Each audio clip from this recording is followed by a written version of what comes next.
आज है 23 जनवरी 2026 दिन शुक्रवार। आइए जानते हैं आज भारतीय बाजार की दिशा कैसी रह सकती है। कल बाजार बंद होने के बाद किन स्टॉक को लेकर बड़ी खबरें आई हैं जिन पर निवेशकों को नजर रखनी चाहिए। वॉल स्ट्रीट पर लगातार दूसरे दिन तेजी देखने को मिली क्योंकि अमेरिका ने यूरोप पर टैरिफ लगाने की धमकी फिलहाल वापस ले ली। इससे बॉन्ड यील्ड नीचे आई और बाजार में राहत का माहौल बना, जिसे निवेशक मजाकिया तौर पर टैको ट्रेड यानी ट्रंप ऑलवेज चिकन्स आउट कह रहे हैं। डाउ जोन्स गुरुवार को 300 से ज्यादा अंकों की तेजी के साथ बंद हुआ और मंगलवार की करीब 900 अंकों की गिरावट की पूरी भरपाई कर ली। S&P 500 और नैस्डैक भी ऊपर बंद हुए और ये दोनों इंडेक्स भी अब लगभग अपनी मंगलवार की गिरावट पूरी तरह रिकवर करने के करीब हैं। स्मॉल कैप स्टॉक्स ने एक बार फिर बड़ी कंपनियों से बेहतर प्रदर्शन किया और लगातार 14वें सेशन में S&P 500 से ज्यादा मजबूती दिखाई। इसका मतलब ये है कि निवेशकों का रिस्क लेने का भरोसा अभी बना हुआ है। US डॉलर इंडेक्स फिर से कमजोरी दिखाते हुए 99 के नीचे फिसल गया, जिसका सीधा फायदा सेफ हेवन एसेट्स को मिला। गोल्ड स्पॉट कीमतें करीब $4,950 प्रति ऑन्स तक पहुंच गई, जबकि सिल्वर स्पॉट करीब $96 प्रति ऑन्स के स्तर को छू गया। क्रूड ऑयल की कीमतों में गिरावट देखने को मिली, जिसकी वजह डोनाल्ड ट्रंप के रशिया यूक्रेन वॉर और ईरान से जुड़े बयान रहे। इन टिप्पणियों से बाजार को संकेत मिला कि जियोपॉलिटिकल टेंशन फिलहाल और नहीं बढ़ेगी। इंटेल के शेयरों में आफ्टर मार्केट ट्रेडिंग में करीब 12% की तेज गिरावट आई, जबकि कंपनी ने उम्मीद से बेहतर नतीजे पेश किए थे। असल में आगे की तिमाही के लिए कमजोर गाइडेंस, सप्लाई से जुड़ी चिंताएं और नतीजों से पहले आई तेजी ने निवेशकों को निराश किया। मैक्रो डेटा की बात करें तो अमेरिका की GDP तीसरी तिमाही में सालाना आधार पर 4.4% की रफ्तार से बढ़ी, जो अनुमान से ज्यादा और पिछले 2 साल की सबसे तेज ग्रोथ है। ये दिखाता है कि अमेरिकी अर्थव्यवस्था अभी भी मजबूत बनी हुई है। इनिशियल जॉबलेस क्लेम्स घटकर 2 लाख पर आ गए, जो 2.1 लाख के अनुमान से बेहतर रहे। वहीं नवंबर का पर्सनल कंजम्पशन एक्सपेंडिचर डेटा महीने दर महीने 0.2% और सालाना आधार पर 2.8% बढ़ा, जो बाजार की उम्मीदों के मुताबिक ही रहा। हालांकि एक चिंता की बात ये रही कि US कंज्यूमर का सेविंग्स रेट गिरकर 3.5% रह गया, जो अक्टूबर 2022 के बाद का सबसे निचला स्तर है। इसका मतलब है कि लोग खर्च तो कर रहे हैं, लेकिन बचत कम हो रही है। अब बाजार की नज़र अगले फेड चेयर के ऐलान पर टिकी हुई है। डोनाल्ड ट्रंप ने कहा है कि इंटरव्यू पूरे हो चुके हैं और जल्द ही नए फेड चेयर के नाम का ऐलान किया जाएगा, जिससे ब्याज दरों को लेकर आगे की दिशा साफ हो सकती है। आज बैंक ऑफ जापान की पॉलिसी मीटिंग और गवर्नर के कमेंट्स पर भी खास ध्यान रहेगा। हाल के दिनों में जापानीज बॉन्ड मार्केट को लेकर जो चिंताएं सामने आई हैं, उसके बाद BOJ का रुख बेहद अहम माना जा रहा है। ADR सेगमेंट में मिला-जुला रुख देखने को मिला, जहां इन्फोसिस, ICICI बैंक और HDFC बैंक ADRs में हल्की कमजोरी रही। वहीं डॉक्टर रेड्डीज लैबोरेटरीज ADR में अच्छी तेजी देखने को मिली। टेक और इंटरनेट से जुड़े नामों में मेक माई ट्रिप और सिफी के ADRs में मजबूती दिखी, जबकि यात्रा ऑनलाइन में दबाव नजर आया। कुल मिलाकर US मार्केट से मिले संकेत ग्लोबल मार्केट्स के लिए आज की ट्रेडिंग में अहम भूमिका निभा सकते हैं। कल निफ्टी 50 ने 3 दिन की गिरावट के बाद राहत की सांस ली और आधे फीसदी से ज्यादा की बढ़त के साथ 200 डे EMA के ऊपर बंद हुआ। ये रिकवरी एक्सपर्ट्स की उम्मीदों के मुताबिक रही, लेकिन आगे की तेजी तभी टिकाऊ मानी जाएगी जब इंडेक्स 25,850 के ऊपर मजबूत क्लोजिंग देगा। फिलहाल बाजार में पूरी तरह भरोसा नहीं लौटा है, क्योंकि नेगेटिव सेंटिमेंट और ऊंचा विक्स अभी भी दबाव बना रहे हैं। इसी वजह से शॉर्ट टर्म में कंसोलिडेशन और उतार चढ़ाव बने रहने की संभावना जताई जा रही है। निफ्टी 50 के लिए नजदीकी सपोर्ट 25,160 के आसपास माना जा रहा है, जबकि 24,900 एक अहम मजबूत सपोर्ट जोन है। ऊपर की तरफ 25,500 से 25,600 का लेवल तत्काल रेजिस्टेंस के तौर पर देखा जा रहा है, जहां से मुनाफा वसूली आ सकती है। पिवट लेवल्स के हिसाब से निफ्टी 50 में 25,400, 25,463 और 25,565 के आसपास रुकावट आ सकती है। वहीं नीचे की तरफ 25,196, 25,133 और 25,031 ऐसे लेवल हैं जहां खरीदारी का सपोर्ट देखने को मिल सकता है। बैंक निफ्टी की बात करें तो इंडेक्स 59,200 के आसपास बना हुआ है और यहां 59,485, 59,662 और 59,949 के लेवल पर रेजिस्टेंस दिख रहा है। इन स्तरों को पार करना बैंकिंग सेक्टर में नई तेजी के लिए जरूरी होगा। नीचे की तरफ बैंक निफ्टी के लिए 58,912, 58,735 और 58,449 अहम सपोर्ट माने जा रहे हैं। अगर ये लेवल टूटते हैं तो बैंकिंग शेयरों में दबाव और बढ़ सकता है।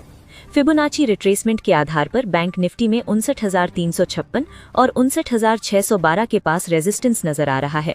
वहीं 58,815 और 57,811 ऐसे लेवल हैं जहां से इंडेक्स को मजबूत सपोर्ट मिल सकता है। मार्केट सेंटिमेंट को दिखाने वाला निफ्टी पुट कॉल रेशियो जनवरी 22 को बढ़कर 0.87 पर पहुंच गया, जो पिछले सेशन में 0.78 था। इसका मतलब है कि बाजार में पुट ऑप्शंस की तुलना में कॉल ऑप्शंस की बिकवाली ज्यादा हो रही है। जब पीसीआर 0.7 से ऊपर या 1 के करीब जाता है तो इसे आमतौर पर बाजार में बुलिश सेंटिमेंट के मजबूत होने का संकेत माना जाता है। वहीं अगर ये 0.7 से नीचे या 0.5 के आसपास फिसलता है तो बाजार में कमजोरी का माहौल बनता है। इंडिया विक्स यानी फियर इंडेक्स अभी भी ऊंचे स्तर पर बना हुआ है। हालांकि इसमें 3.12% की गिरावट आई और ये 13.35 पर आ गया। फिर भी इतना ऊंचा विक्स ये दिखाता है कि बुल्स अभी पूरी तरह कंफर्टेबल नहीं है। डेरिवेटिव्स डेटा में इंडेक्स फ्यूचर्स और इंडेक्स ऑप्शंस में नेट सेलिंग देखने को मिली, जिससे साफ है कि इंडेक्स लेवल पर अभी सावधानी बरती जा रही है। इसके विपरीत स्टॉक फ्यूचर्स में नेट खरीदारी दिखी, जो चुनिंदा शेयरों में भरोसे का संकेत देती है। कैश मार्केट में डीआईआई ने जनवरी 22 को लगभग 3,877 करोड़ की मजबूत नेट खरीदारी की। वहीं एफआईआई ने लगभग 2,144 करोड़ की नेट बिकवाली की, जिससे बाजार में दबाव और सपोर्ट दोनों साथ साथ नजर आए।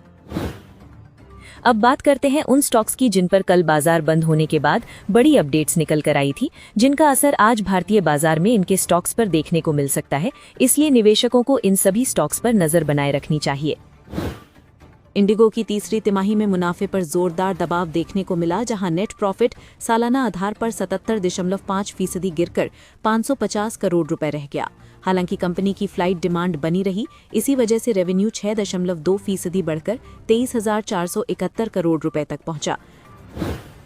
लेकिन 1,547 करोड़ रुपए के एक्सेप्शनल लॉस ने कुल मुनाफे को भारी नुकसान पहुंचाया। बंधन बैंक के Q3 नतीजों में साफ दिखा कि बैंकिंग कारोबार पर दबाव बना हुआ है।